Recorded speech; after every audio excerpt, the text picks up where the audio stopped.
Hello everyone, कैसे हैं आप सब। एक बार पुनः से कोचिंग क्लासेस पर स्वागत है। उम्मीद करता हूं आप सब अच्छे होंगे, मस्त होंगे, बेहतर होंगे, आपकी पढ़ाई भी बेहतर चल रही होगी। क्लास 12 फिजिक्स एनसीईआरटी में आपका चैप्टर 13 चल रहा है, जिस चैप्टर का नाम है नाभिक। और इसके पहले हमने बच्चों आपको इस चैप्टर के जो भी वीडियोज लेक्चर प्रोवाइड किए हैं वो आपको प्ले लिस्ट में मिल जाएंगे। आज आप लोग सीखने वाले हैं रेडियो सक्रियता, इससे संबंधित वैक्यूल किरणों के गुण। जैसे वैक्यूल किरण में आपका अल्फा किरण, बीटा किरण और गामा किरण आता है। क्वेश्चन इससे कई प्रकार से पूछा जा सकता है, इसलिए आप लोगों को थोड़ा सा लास्ट तक देखना है, क्योंकि बच्चों जब तक आप बेसिक नहीं सीखेंगे तब तक आपको क्लियर नहीं हो पाएगा।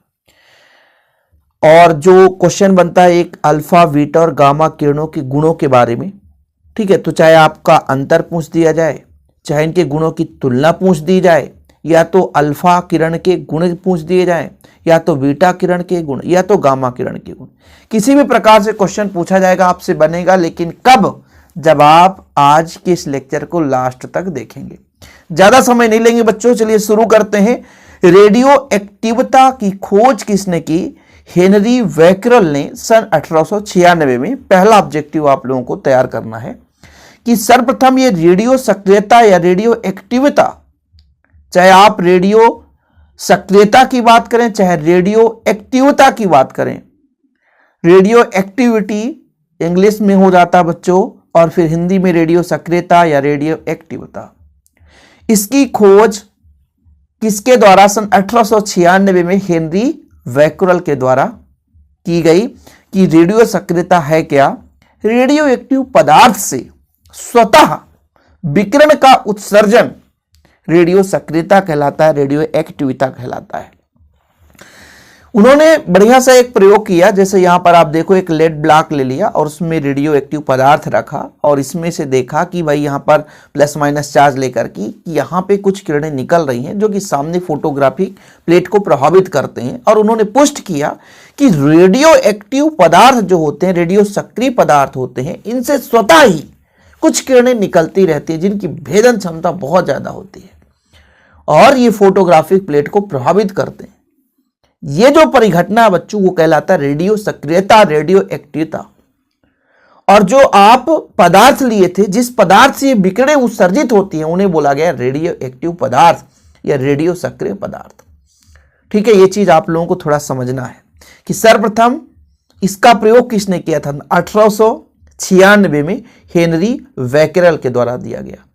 और भाई साहब हेनरी वैक्यूल ने यह चीज बताया, तो यहां से जो किरणें निकलती हैं, इन किरणों को वैक्यूल किरण कहा गया, क्योंकि भाई साहब इनका श्रेय जाता है ना। आप इतना मेहनत करते हो, यदि मान लीजिए वैक्यूल किरण ना नाम देते तो फिर कैसे पहचानते, कैसे जानते कि भाई ये इनके द्वारा दी गई है ना?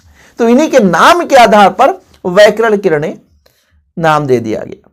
ठीक है, ये किरणें पदार्थ से स्वतः निकलती रहती हैं, चाहे आपका रेडियो एक्टिव पदार्थ हो या उसके कोई यौगिक हो, उनसे भी ये निकलती रहती हैं। इनसे जो किरणें निकलती हैं वो अल्फा किरण, बीटा किरण और गामा किरण से मिलकर बनी होती है। ये वैक्यूल किरणों के गुण हैं। अभी मैं आपको मोटे मोटे तौर पर समझा रहा हूं कैसे लिखना है, क्या करना है, पूरा स्क्रीनशॉट दूंगा, आप चिंता ना करें। फिलहाल अभी इतना समझे बेसिक चीजें। तो यदि रेडियो एक्टिवता या रेडियो सक्रियता की कोई परिभाषा आपसे पूछे तो आप बता सकते हो कि रेडियो एक्टिव पदार्थ या रेडियो सक्रिय पदार्थ या उसके यौगिक से स्वतः ही विकिरणों का उत्सर्जन होना रेडियो सक्रियता कहलाता है। और जिन पदार्थ से ये रेडियो एक्टिव विकिरण जो निकलते हैं, मतलब एक प्रकार जिन पदार्थों से ये विकिरण निकलते हैं, उन्हें हम क्या बोलते हैं बच्चों? रेडियो एक्टिव पदार्थ या रेडियो सक्रिय पदार्थ। दोनों चीज है ना। मतलब किसी पदार्थ से विकिरणों का स्वतः निकलना, विकिरण मतलब वैक्यूल किरण, स्वतः निकलना कहलाता है रेडियो सक्रियता या रेडियो एक्टिवता। लेकिन बच्चों जिस पदार्थ से निकलता है उसे बोलते हैं रेडियो सक्रिय पदार्थ या रेडियो एक्टिव पदार्थ। इस प्रकार क्लियर है इसकी परिभाषा। 2 नंबर में पूछ दिया जाएगा, आपसे बन जाना चाहिए। अब एक चीज यहां पर थोड़ा सा तथ्यात्मक आपको जानकारी दे दूं कि जब वैक्यूल साहब, हेनरी वैक्यूल जो थे, 1896 में ये खोज किए वैक्यूल किरणों की, उस समय जो आपका रेडियो एक्टिव पदार्थ था यूरेनियम था। उस समय पोलोनियम की खोज नहीं हुई थी, थोरियम की खोज नहीं हुई थी। ठीक है, जैसे सन 1898 में, इनका प्रयोग कब था? 1896 में। और 1898 में पियरे क्यूरी और मैडम क्यूरी ने एक नया तत्व की खोज की, रेडियम की, जो इससे कई ज्यादा रेडियो एक्टिव होता है। मतलब यूरेनियम या यूरेनियम के जो यौगिक हैं, इनसे तो स्वतः किरण निकलती है, लेकिन इससे भी ज्यादा सक्रिय सन 1898 में पियरे क्यूरी और मैडम क्यूरी ने मिलकर के एक कोलतार पिच बैंड से एक नया तत्व रेडियम प्राप्त किया। बाद में तो और खोज किए गए, जैसे पोलोनियम है, थोरियम है, एक्टिनियम है। यह चीज भी आपको तैयार रखना चाहिए, क्योंकि मान लीजिए कोई कह दे कि रेडियम की खोज किसने की, तो आप लोग भाई ये न कह देना कि ये हेनरी बैकरेल साहब। पियरे क्यूरी और मैडम क्यूरी सन 1898 में मिलकर की। ठीक है बच्चों, चलिए। तो किसी भी पदार्थ से विकिरण का स्वतः निकलना रेडियो एक्टिविता कहलाता है। जिस पदार्थ से निकलता है उसे रेडियो एक्टिव पदार्थ कहते हैं। और इन किरणों को, जो कि ये रेडियो एक्टिव पदार्थ से निकलती हैं, आविष्कारकर्ता के नाम पर बैकरेल किरणें कहा जाता है। यहां पर बच्चों एक लेड ब्लॉक है, मतलब एक लेड ब्लॉक है, इसमें रेडियो एक्टिव पदार्थ या रेडियो सक्रिय पदार्थ रखा गया है। जैसे यहां पर पोटेशियम यूरेनियम सल्फेट है, मतलब यूरेनियम का लवण है, यूरेनियम का लवण पोटेशियम यूरेनियम सल्फेट है। यहां से किरणें निकल रही हैं, तो इन किरणों को ही अल्फा, बीटा और गामा, जो आपके पास 3 किरण हैं, इन किरणों के समूह को बैकरेल किरणें कहा गया।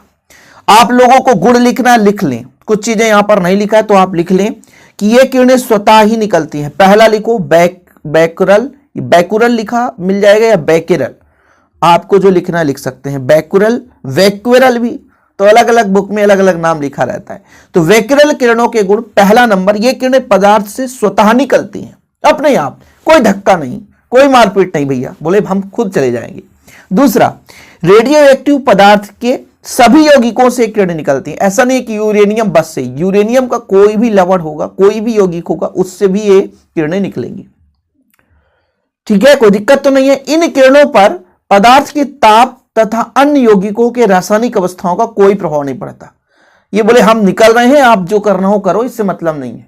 गर्म करो, ठंडा करो, हमारी प्रक्रिया है निकलने के लिए, तो स्वतः ही निकलती रहती हैं। और ये जो बैकरेल किरणें हैं, वो 3 किरणों से, मुख्य रूप से अल्फा कण, बीटा कण या गामा कण, जिसे हम अल्फा किरण भी कह सकते हैं, बीटा किरण और गामा किरण से मिलकर बना होता है।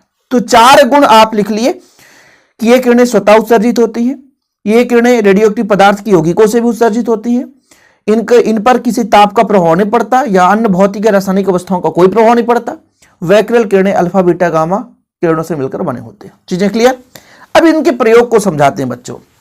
जो हेनरी बैकरेल साहब 1896 में, इन्होंने यूरेनियम का एक लवण लिया, पोटेशियम यूरेनियम सल्फेट, ये लवण ले लिया और इसे क्या किया बच्चों कि एक लेड ब्लॉक में रखा और इस लेड ब्लॉक के दोनों सिरों पर एक भाग पर ऋणावेशित और एक भाग पर धनावेशित एक प्रकार से प्लेट लगा दिया। धनावेशित प्लेट और ऋणावेशित प्लेट, मतलब इसको एक ऐसा सिस्टम में व्यवस्थित किया कि जो लेड ब्लॉक का एक भाग है वो धनावेशित हो गया और एक भाग है ऋणावेशित। जैसे इधर देखो, ये जो प्लेट है वो ऋणावेशित है और ये जो है धनावेशित है। भाई इन्होंने पहले तो, जब तक आप उसका पुष्टि नहीं कर पाओगे तो कैसे बताओगे भाई कि यहां से कुछ निकल रहा है। तो उन्होंने क्या किया, लेड ब्लॉक में एक रेडियो एक्टिव पदार्थ जैसे यूरेनियम का कोई यौगिक ले लिया, पोटेशियम यूरेनियम सल्फेट, और भाई देखो कोई भी चीज एक ही मिनट में या एक ही दिन में या एक ही हफ्ते में या एक ही महीने में नहीं हो जाता। जो थॉमस एडिसन अल्वा साहब थे ना, बल्ब की खोज की, वो 10 वर्ष लगे रहे और अंत में बल्ब की खोज कर दी गई। ऐसे हर एक प्रयोग में वैज्ञानिकों का लाखों प्रयास हुआ है, तब वो कहीं जाकर के सफल हुए। तो अपने जब प्रयोग कर रहे थे यूरेनियम का प्रयोग ही कर, यूरेनियम पर वो कार्य ही कर रहे थे, तब उन्होंने लेड ब्लॉक में क्या रखा था, यूरेनियम का एक यौगिक रखा था और उसके एक सिरे पर ऋणावेशित प्लेट और एक सिरे पर धनावेशित प्लेट रखा था। तब उन्होंने क्या देखा कि भाई साहब यहां से कुछ ऐसे पदार्थ, मतलब एक प्रकार से कण या तरंग निकल रहा है या किरण निकल रहा है, जो कि कुछ किरणें तो ऋणावेशित प्लेट की ओर झुक रही हैं और कुछ किरणें तो भाई साहब धनावेशित प्लेट की ओर झुक रही हैं और कुछ किरणें सीधी जा रही हैं। ये किरणें जो है फोटोग्राफिक प्लेट को प्रभावित भी करते हैं। उन्होंने खुद अपने प्रयोग में देखा। अब कहोगे सर आप प्रयोग करके दिखाओ, तो हमारे पास उपकरण नहीं है, यूरेनियम आपको मिल भी नहीं सकता, समझ रहे ना। तो अपने प्रयोग में देखा कि हम जब एक लेड ब्लॉक में, या ये लेड ब्लैक बोलते हैं, लेड ब्लॉक बोल सकते हो, एक मतलब कुछ कुल मिलाकर ये पात्र है कांच का, इसमें उन्होंने क्या रखा बच्चों, यूरेनियम का लवण रखा और देखा कि भाई साहब जब धनावेशित ऋणावेशित प्लेट को यहाँ पे जोड़ा तो देखा कि यहाँ से जो किरण निकलती है तो कुछ ऋणावेशित प्लेट की ओर झुक रही है, कुछ धनावेशित प्लेट की ओर, कुछ सीधे चला गया। तो उन्होंने निष्कर्ष निकाला कि जो भाई ऋणावेशित प्लेट की ओर झुक रहा है इसका मतलब उस पर धनावेशित चार्ज है या धनावेश चार्ज है, और भाई कुछ यदि धनावेश की ओर झुक रहा है तो उस पर कहीं ना कहीं ऋणावेश चार्ज है। तो फिर उनका नाम भी दे दिया कि भाई साहब जो आपका ऋणावेश प्लेट की ओर झुक रहा है, मतलब जो भी किरणें ऋणावेशित प्लेट की ओर जा रही हैं उनमें कहीं ना कहीं धनावेश है, और जो धनावेशित प्लेट की ओर झुक रहे हैं उस पर ऋणावेश है। और फिर नाम दे दिया कि जो धनावेशित किरण है उसे हम अल्फा किरण या अल्फा कण के नाम से जानेंगे, और जो आपके ऋणावेशित किरण है जो धन की ओर जा रहे हैं उन्हें हम बीटा किरण के नाम से जानेंगे। अब आपके मन में आएगा सर अल्फा किरण या बीटा किरण ही क्यों दिया गया नाम? तो देखो भाई साहब, मैं आपको एक क्लियरली बताता हूं कि जब आप पैदा होते हैं तो आपका कोई नाम नहीं होता, और फिर आपका नाम रख दिया जाता है, उसी नाम से आपका रिजल्ट भी बनता है, आधार कार्ड भी बनेगा, और उसी नाम से आप नौकरी भी करोगे, मरोगे भी तो आप उसी नाम से जाने जाओगे। ऐसे ये अल्फा और बीटा किरण पहली बार नाम लिया गया और उन्होंने रख दिया, तो उसी आधार पर हम भी जानते हैं। कितने लोगों के मन में रहता है ना कि सर ये कहां से आया अल्फा, हम एक्स किरण वाई किरण दे देते, कोई दिक्कत नहीं है, बिल्कुल दे सकते हैं। तो भाई हमारे वैक्यूल साहब बोले हम यही नाम देंगे, बोले ठीक है दे दीजिए नाम, तो उनके आधार पर ये अल्फा बीटा और गामा किरण कहला गए। ठीक है, फिलहाल इतना मैं महाभारत तो समझा दिया, थोड़ा सा आप लोगों की बारी है स्क्रीनशॉट लेने की, तो ले लीजिए, थोड़ा स्क्रीनशॉट ले लें, ठीक है, कोई दिक्कत तो नहीं बच्चों। चलिए अब यहां पर थोड़ा आप समझिएगा, यहां पर देखिए सन 1896 फ्रांसीसी वैज्ञानिक हेनरी बैकरल जब यूरेनियम के लवण पोटेशियम यूरेनियम सल्फेट में कार्य कर रहे थे तो उन्होंने पाया कि लवण से कुछ उच्च सक्रिय विकिरण उत्सर्जित होते हैं जो फोटोग्राफिक प्लेट को प्रभावित करते हैं। इसके अतिरिक्त ये विकिरण गैस या वायु को आयनित कर देते हैं। मतलब एक गुण तो मिल गया कि अल्फा किरण और बीटा किरण क्या करते हैं, गैसों को आयनित कर देते हैं, कुछ ठोस पदार्थों को भी भेद कर देते हैं तथा कुछ पदार्थ जैसे जिंक सल्फाइड पर प्रतिदीप्त उत्पन्न करते हैं। दूसरा नंबर ये भी था आपका फोटोग्राफिक प्लेट को प्रभावित करते हैं। इनका गुण लिखना पड़ेगा ना भाई कि कौन प्रभावित करता है कौन नहीं। ठीक है, इन विकिरणों को रेडियो सक्रिय विकिरण कहा गया और जिन पदार्थों से निकलता है उसे रेडियो एक्टिव पदार्थ कहा गया। ऐसे पदार्थों को जिनमें से विकिरण निकलते हैं उन्हें रेडियो सक्रिय पदार्थ कहा गया। यदि किसी रेडियो सक्रिय पदार्थ को लेड ब्लॉक में रखकर विभिन्न विकिरणों को विद्युत क्षेत्र से गुजारकर प्राप्त किया जाए तो तीन प्रकार से विकिरण प्राप्त होते हैं। अल्फा किरण, वो किरण जो विद्युत क्षेत्र के ऋणात्मक प्लेट की ओर विक्षेपित हो जाती हैं, जो मैंने अभी आपको समझाया कि जो ऋणावेशित प्लेट की ओर विक्षेपित होता है उस पर धनावेश होगा जिसे अल्फा किरण कहा गया। जो किरण धनावेशित प्लेट की ओर जा रहा है मतलब उस पर ऋणावेश होगा, इसे हम है ना बीटा किरण बोल दिए। और गामा किरण जो विक्षेपित ही नहीं होता, जो इधर उधर नहीं जाता, वो सीधा जा रहा है, उसे गामा किरण कह दिया गया। फिर बात करेंगे बच्चों अल्फा बीटा और गामा किरणों के गुण के बारे में। फिलहाल क्लियर है, इतना समझ गए, थोड़ा बहुत आप लोग समय दीजिए, सब कुछ क्लियर होगा। दो चार गुण यदि आप जैसे तैयार कर लेंगे अल्फा किरण के तो बीटा और गामा किरण का याद ही हो जाएगा। जैसे जब हम अल्फा किरण को पहचानने की बात करते हैं तो हीलियम नाभिक से जाना जाता है, और यदि हम बात करते हैं बीटा की तो इसको हम इलेक्ट्रॉन के नाम से जानते हैं। ठीक है, और वहीं पे बच्चों जब हमारा गामा किरण आता है तो ये विद्युत चुंबकीय तरंग है, इसको हम 0 इलेक्ट्रॉन 0 प्रोटॉन उदासीन है। ठीक, तो इसका चिन्ह कुछ अलग ही रहता है। ठीक है, तरंग दैर्ध्य के रूप में इसको हम कम तरंग दैर्ध्य वाले चिन्ह के रूप में प्रदर्शित करते हैं। तो अल्फा किरण को हीलियम नाभिक से, इसको जो आपका बीटा किरण होता है इसको हम भाई ये आपका ऋणावेशित है तो इलेक्ट्रॉन से दर्शा देते हैं। ठीक है, अब बात करते हैं बच्चों इनके वेग की। तो जो आपका अल्फा किरण होता है इसका वेग लगभग 1/10 प्रकाश के वेग के 1/10 भाग के बराबर होता है। ये गैसों को आयनित कर देते हैं, फोटोग्राफिक प्लेट को प्रभावित करते हैं, लेकिन भेदन क्षमता जो होती है ना वो अल्फा किरण से और बीटा किरण से कम होती है। सबसे ज्यादा जो भेदन क्षमता होती है सॉरी अल्फा किरण की सबसे कम भेदन क्षमता होती है, सबसे ज्यादा होती है गामा किरण की। तो अल्फा किरण की जो भेदन क्षमता है वो गामा किरण और बीटा किरण दोनों से बहुत कम होती है। तो 4 गुण आपसे बनना चाहिए, ज्यादा नहीं तो 4 तो बनना चाहिए। जैसे मैं अल्फा किरण के बारे में बात करूं तो पहला जो है, जो ये आपका अल्फा किरण होता है, वो भारी कणों से मिलकर बना होता है, जिसका द्रव्यमान लगभग हीलियम नाभिक के द्रव्यमान के बराबर होता है। ये चीज आपको तो पता है कि भाई विद्युत क्षेत्र और चुंबकीय क्षेत्र दोनों से विक्षेपित हो जाएंगे। क्लियर। इनका वेग जो है प्रकाश के वेग का 1/10वां भाग होता है। गैसों को आयनित कर देते हैं, फोटोग्राफिक प्लेट को प्रभावित करते हैं। भेदन क्षमता इनकी कम होती है, चाहे गामा किरण चाहे बीटा किरण, इन दोनों की तुलना में करेंगे तो भेदन क्षमता बीटा की तुलना में 1/100 और गामा की तुलना में 1/10,000 इतना कम होता है। ठीक है, तो ये चीज होता है। चलिए इसको हम तुलना करेंगे बच्चों, तब आपको क्लियर हो पाएगा। कम से कम 5-6 तैयार कर लेंगे तो क्लियर हो जाएगा। देखिए पहला, आवेश एवं द्रव्यमान। जो अल्फा किरण होते हैं इस पे कौन सा आवेश होता है? ये आपका धनावेश युक्त होता है, क्योंकि ऋणावेशित प्लेट की ओर जाता है। इन कणों में 2 इकाई धनात्मक आवेश तथा द्रव्यमान 4 इकाई होता है, क्योंकि प्रतीक में अपन देखते हैं कि यहाँ पर हीलियम का परमाणु क्रमांक 2, तो यहाँ पे 2 धनात्मक इकाई और 4 द्रव्यमान। इन कणों में 1 ऋणात्मक इकाई होता है, ऋणात्मक इकाई क्योंकि इसको इलेक्ट्रॉन से प्रदर्शित करते हैं। ये विद्युत चुंबकीय विकिरण है जिनकी तरंगदैर्घ्य बहुत कम होती है, इनका कोई द्रव्यमान नहीं होता, ना तो इसमें इलेक्ट्रॉन ना तो प्रोटॉन, इसमें कोई द्रव्यमान नहीं होता। तो ये इसका आवेश एवं द्रव्यमान हो गया, ये प्रतीक हो गया। पहचान हीलियम नाभिक से, इसके इलेक्ट्रॉन से, इसके ऊर्जा के विकिरण से इसकी पहचान की जाती है। ठीक है, चलिए जब हम वेग की बात करते हैं बच्चों, तो अल्फा किरण का वेग प्रकाश के वेग का लगभग 1/10 गुना और बीटा किरण प्रकाश के वेग के लगभग बराबर, गामा किरण का वेग प्रकाश के वेग के लगभग बराबर होता है। आयनीकरण क्षमता, उच्च गतिज ऊर्जा के कारण आयनीकरण क्षमता अधिक होता है। ठीक है, आयनीकरण क्षमता इसका कम होता है और गामा का बहुत कम होता है, बीटा से 100 गुना और गामा से 1000 गुना होता है आयनीकरण क्षमता। आयनीकरण कम होता है, ध्यान रखिएगा।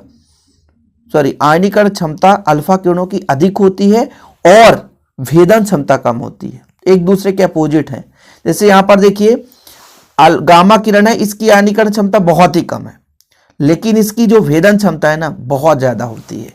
ठीक है, भेदन क्षमता देखिए बड़े आकार व अधिक द्रव्यमान के कारण ये न्यूनतम भेदन क्षमता है, लेकिन वहीं पे जब हम देखेंगे गामा किरणों की भेदन क्षमता बहुत अधिक।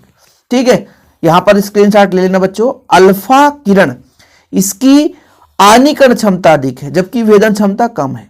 गामा किरण आयनीकरण क्षमता बहुत कम है लेकिन भेदन क्षमता अधिक है। देखो फोटोग्राफिक प्लेट को प्रभावित करती है, ये और ज्यादा प्रभावित करती है, लेकिन गामा किरण सीधे निकलती है तो कम प्रभावित करती है। जेडएनएस जिंक सल्फाइड, जेडएनएस मतलब जिंक सल्फाइड स्क्रीन पर प्रतिदीप्त, तो गतिज ऊर्जा के उच्च मान के कारण सर्वाधिक सबसे ज्यादा ये प्रतिदीप्त बनाता है, और ये भाई साहब थोड़ा सा मान कम होता है इसके अपेक्षा, और गामा किरणों का मान और कम होता है। तो इनके गुणों की तुलना यदि आप कर लें तो आपसे इनका गुण भी बन जाएगा। ज्यादा मैं नहीं कहूंगा, 4 गुण आपको याद रहना चाहिए, मतलब 4 गुण आपसे बनना चाहिए। इससे ज्यादा कभी एग्जाम में पूछा भी नहीं जाएगा। यदि पूछ दिया जाएगा 2 नंबर में पूछा जाएगा, इस चैप्टर से 2 से 3 अंक से ज्यादा पूछा ही नहीं जाता है कि इनके गुणों की तुलना, तो आप 4 गुण लिख देना। ठीक है भाई, पहले मैंने आपको बता ही दिया सिस्टमेटिक ढंग से इसका पूरा। ये आपका पहले आवेश एवं द्रव्यमान प्रतीक हो गया, पहचान हो गया, वेग हो गया, आयनीकरण क्षमता हो गया। तो ये कंप्लीट आपका हुआ बच्चों। और हम लोग जैसे आप लोगों को नोट्स प्रोवाइड करते हैं, तो नोट्स का जो चार्ज होता है 100 रुपीज रहता है। जिन बच्चों को लेना है तो कॉन्टेक्ट नंबर लिख लीजिए 9685299149, 9685299149।